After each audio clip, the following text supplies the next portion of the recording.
Ito na po mga katropa, yan. Nabuo na po natin yung patina ng 155. Yan po. Panalitan po natin ng curve. Tapos baliktad na ang manubila. Nasa huli na po. Yan, ang makina naman nandito sa unahan. Paano kaya ito i-drive mga katropa? Hirap nito, no? Paanda rin na natin to.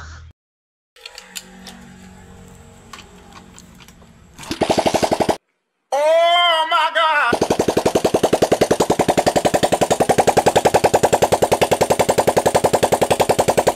Binalik ko na lang po sa dati kasi nahirapan daw po mag-drive ng may-ari yan. Pasensya na po kayo sa pag-wielding kasi hindi po ako marunong mag-wielding. Hindi ko po nakukuha yung kaliskis na sinasabi nila. Sa akin kaliskis ng crocodile na tatop. 1 hour later. Okay na, naibalik na po natin lahat. Tangke, upuan at tambucho.